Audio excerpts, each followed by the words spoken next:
I have heard on the news that there are a number of people that are complaining to their representatives in Minnesota about the foul winter weather, that it's too cold and we have snow. What? It really is an all about me generation we've got going here.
Walk to the mailbox. This is, I was going to say annual event. No, this is a daily event, I just realized. I don't know why I even have to realize that, but I did, and I do. It's the only place there really is to walk anymore with the snow cover. And it's a nice distance. It is a little longer than walking to the woodshed and back 8 or 10 times. It's an amazing thing, and I hate that word. Why am I using that word? You saw the hoarfrost. I'll refer to it as rime. There, how's that? Is that better? I had my EV set for plus 1.5 to compensate for the white snow the other day, and realized now, I've always gotten a kick out of, I somehow have to say, hold on while I do such and such. First became aware of that syndrome when my son and I used to send each other audio communications, sometimes a half an hour, 45 minutes. That was a real neat thing we used to do. But anyway, I'd laugh and he'd laugh when he'd respond when I'd say, oh, I gotta take Suki out for a pee or do whatever. Hold on, I'll be back in a bit. Well, you push pause on the audio recorder and you're instantly back, no matter if it's been an hour or 3 days in the interim. What was I saying before I interrupted myself? I have no idea. Oh, the hoarfrost, which is actually rime, as I've talked about. I don't like it that I've always referred to that ice accumulation on branches and leaves and trees and pine needles as hoarfrost. That's all it is. It's hoarfrost. Everybody knows what I mean. I know what I mean. And along comes somebody to correct that nomenclature in Facebook. No, this is rime ice. It's not hoarfrost. Hoarfrost is yada yada yada. Well, okay.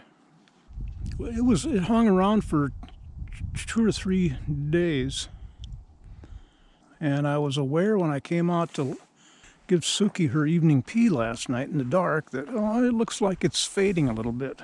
Well, why would that be? Nothing has changed. So, got up this morning at, well, dark. It's always dark around here, unless it's 1 o'clock in the afternoon, and then it's half dark. I looked out, I had the yard light on and looked out. Oh, the hoarfrost is all gone. I was so happy that I had gotten the photos and video that I did because, well, for many years in my life, being a photographer, I would say, well, I'll come back for that photo in an hour or a day. And I learned my lesson. It took years to fight the urge on the spur of the moment to get the camera ready and up and out. And now I know, I just do it. It's 33 degrees today. And it's the first day we've seen the sun for 4 or 5. I have been researching and exploring all manner of point of view YouTube videos out there. Oh man, it's a wealth of stuff. When you do as much looking as I've been doing, you stumble across invariably some very odd, weird, fun videos, which you'll be seeing. I have a 10-year-old camera. I have given it about 3 times more usage than the shutter life is supposed to be able to handle. And it's doing fine. It's doing just fine. But I'm looking into not replacing it, but adding it to my tool bag. It's incredible. There's another word I hate using. Why do I use it? It's amazing how, no, I don't want to use that word either. Interesting how in the 10 years since I bought my camera, technology has advanced light years from where it was in 2010. It's done excellent work for me, but I've been looking at and discovering Olympus as a camera brand, and it is,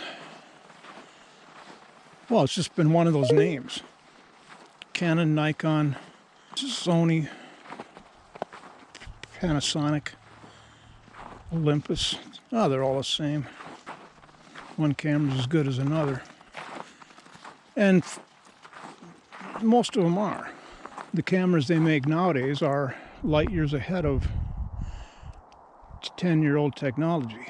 But the more I'm reading and hearing, Olympus has a sort of cultishness about it because it's the underdog, and it is so cleverly designed and so innovative in its designs and its functions, its abilities, that no other camera maker comes close to. And I've never been particularly loyal to Canon, which is what I've been using. But I can see how people are fanatically loyal to Olympus because of, well, first of all, them being underdogs. Second of all, them being so innovative.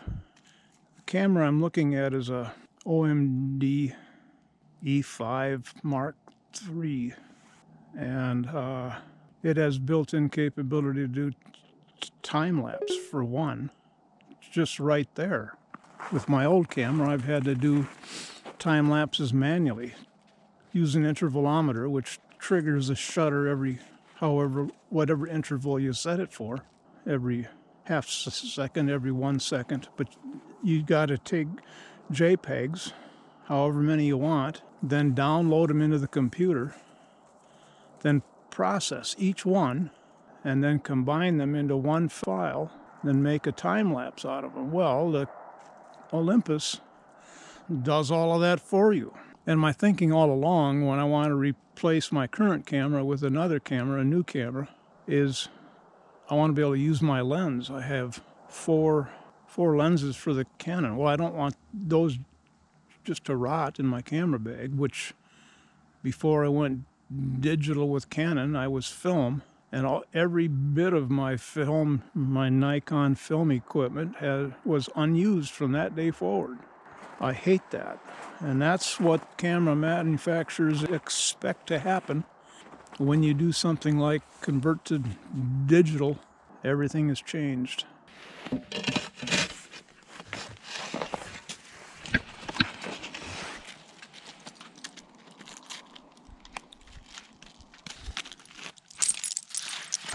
I was very honored last night.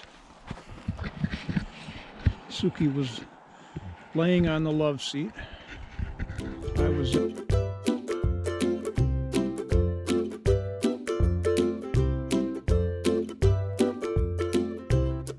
in my rocker. I sound like an old person. I don't like the sound of that.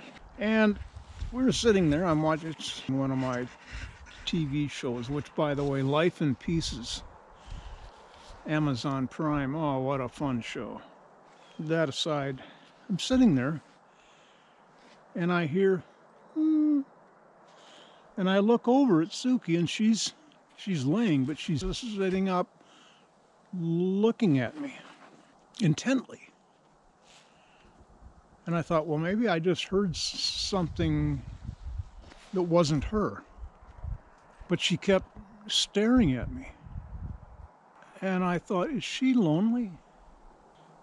A few months ago, we would lay on the love seat together, and I'd watch TV, and she'd stretch out, put her head up against my hip.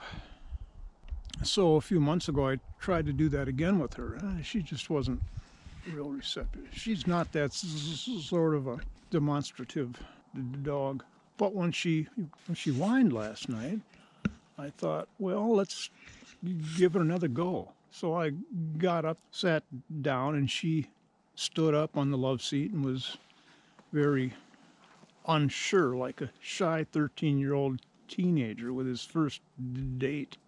He didn't know what to do. She didn't know what to do. I knew what to do.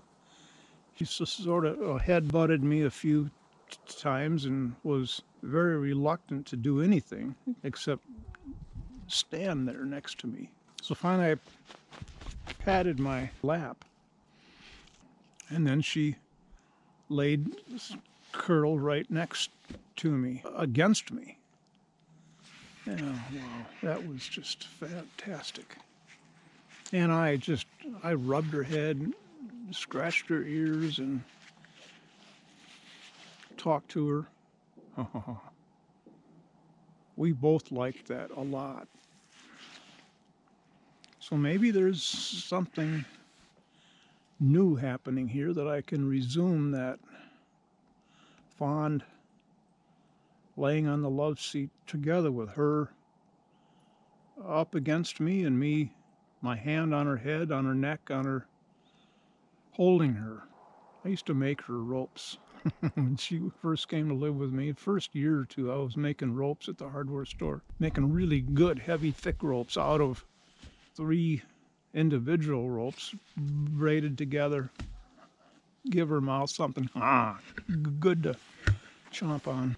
Strong? Oh man, she could. Yeah, well, everybody's dog is strong and fast. Much faster and stronger than the neighbor's mutt. By the way, this is where I am for wood.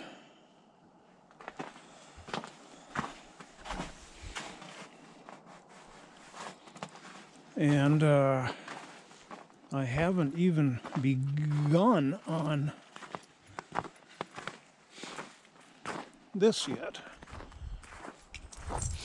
And we're almost halfway through January.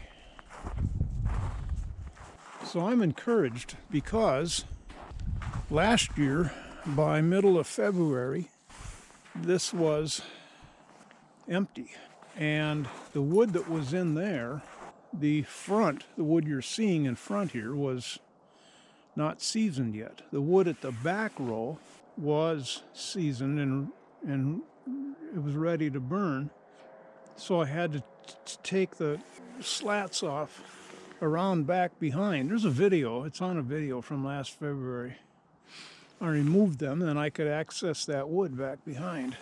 But that woodshed that I've been emptying now was not here. There's only these two woodsheds. So I was assuming I was going to run out of wood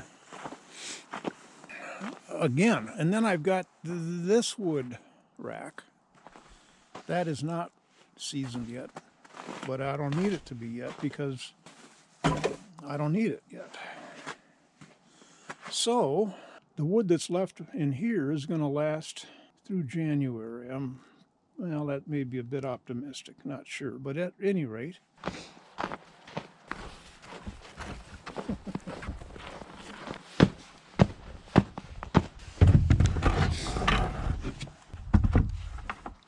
there she stands.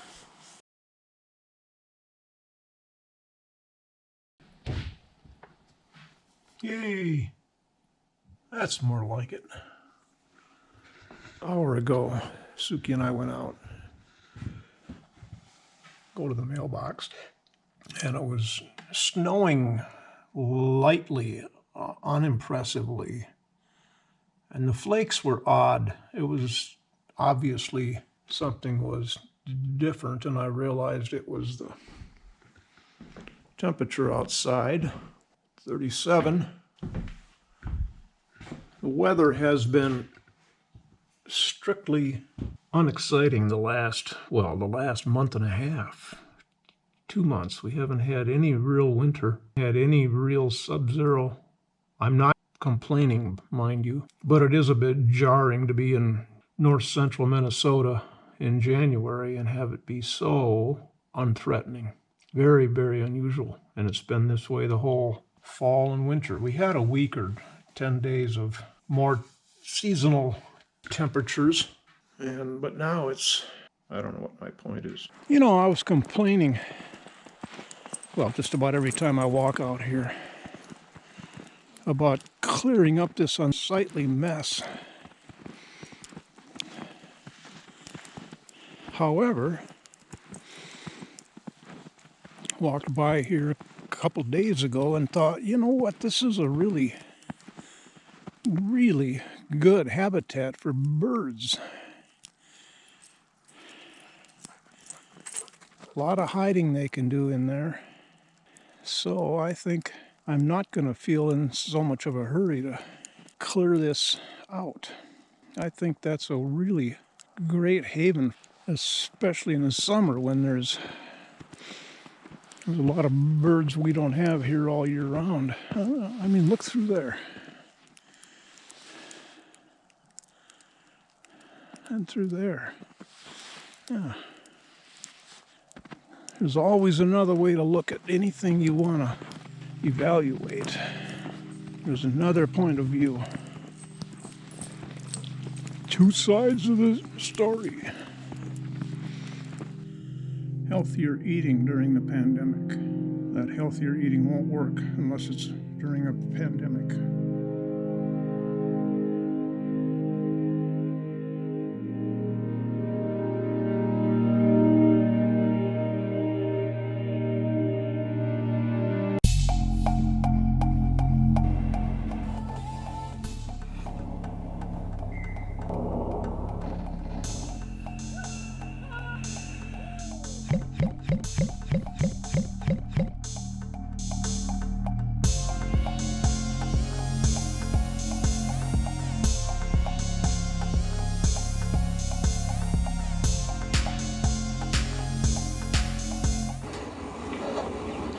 Oh God.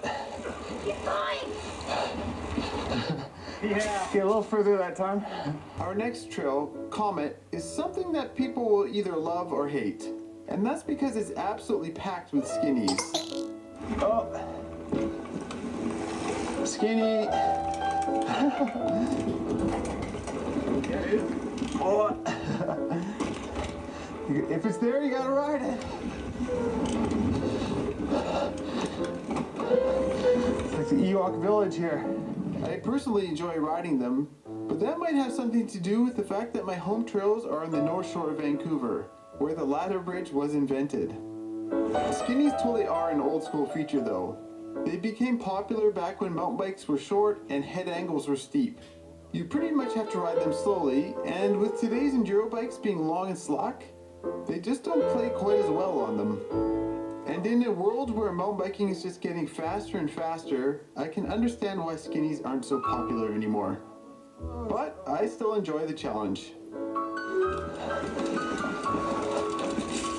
It's completely packed with features. Literally every few seconds, there's something new to hit.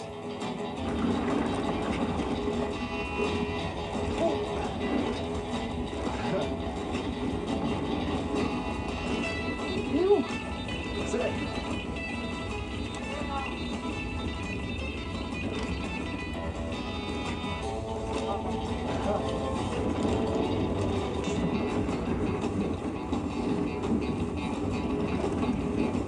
Oh, sick. Whoa!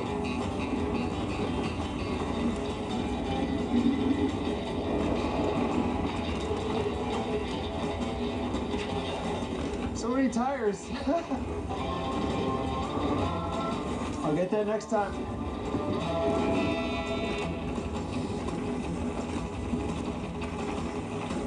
I love it when they pack so many features into a single trail.